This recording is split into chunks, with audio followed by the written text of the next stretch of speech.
ಇನ್ನು ಡಿ.ಕೆ. ಶಿವಕುಮಾರ್ ಅವರು ಮುಖ್ಯಮಂತ್ರಿ ಆಗಬೇಕು ಅಂತ ಅವರ ಹೆಸರಲ್ಲಿ ನಡೀತಾ ಇರುವ ಪೂಜೆ ಪುನಸ್ಕಾರಗಳು ನಿಲ್ಲುವ ಲಕ್ಷಣ ಕಾಣಿಸ್ತಾ ಇಲ್ಲ. ಅದಿನ್ನೂ ಕೂಡ ಮುಂದುವರಿತಾ ಇದೆ. ಕೆಂಕೇರಮ್ಮ ದೇಗುಲದಲ್ಲಿ ಡಿ.ಕೆ. ಶಿವಕುಮಾರ್ ಹೆಸರಲ್ಲಿ ಪೂಜೆ ನಡೀತಾ ಇದ್ದು, ಕನಕಪುರದ ಸಾತನೂರಿನಲ್ಲಿ ಡಿ.ಕೆ.ಶಿ ಅವರ ಹೆಸರಲ್ಲಿ ಪೂಜೆ ಮಾಡಿದ್ದಾರೆ. ಮಾಜಿ ನಗರಸಭೆ ಅಧ್ಯಕ್ಷೆ ಲಕ್ಷ್ಮೀ ದೇವಮ್ಮ ಇವರ ನೇತೃತ್ವದಲ್ಲಿ ಈ ಪೂಜೆ ಆಗ್ತಾ ಇದ್ದು, ಈ ಪೂಜೆಯಲ್ಲಿ ನೂರಾರು ಜನ ಈ ಬ್ಲಾಕ್ ಕಾಂಗ್ರೆಸ್ ಕಾರ್ಯಕರ್ತರು ಜಾಯಿನ್ ಆಗಿದ್ದಾರೆ. ಡಿ.ಕೆ. ಶಿವಕುಮಾರ್ ಸಿಎಂ ಆಗಬೇಕು ಅಂತ ಒಂದು ಪೂಜೆ ಸಂಕಲ್ಪ.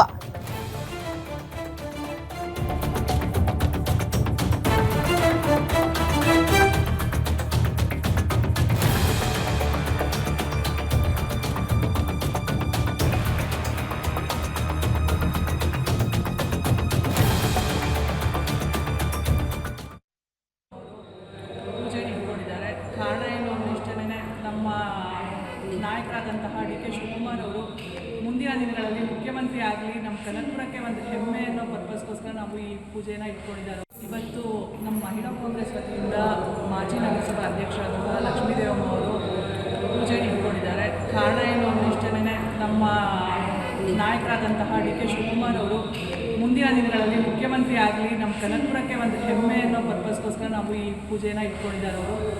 ಸೊ ಈ ಒಂದು ಕಾರ್ಯಕ್ರಮದಿಂದ ನಿಜವಾಗ್ಲೂ ದೇವರು ಕೂಡ ಇದು ಸಾಹೇಬ್ರು ಸಿ ಎಮ್ ಆಗಲಿ ಅಂತೇಳ್ಬಿಟ್ಟು ಏನು ಕಾತರದಿಂದ ಕಾಯ್ತಾ ಇದ್ದೀವಿ, ಅತಿ ಬೇಗ ಆಗಲಿ ಅಂತೇಳ್ಬಿಟ್ಟು ಅವ್ರ ಮನೆ ದೇವರಾದಂಥ ಕೆಂಕೇರಮ್ಮವ್ರನ್ನ ಇವತ್ತೆಲ್ಲ ಮಹಿಳಾ ಕಾಂಗ್ರೆಸ್ ಸದಸ್ಯರುಗಳು, ನಗರಸಭಾ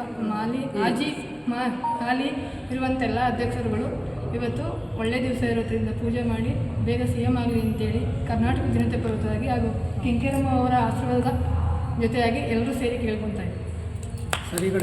ಜೊತೆಗೆ ನಮ್ಮ ಶಿವಲಿಂಗ ಬೆಳೆಗುಡಿಯಿಂದ ನಮ್ಮ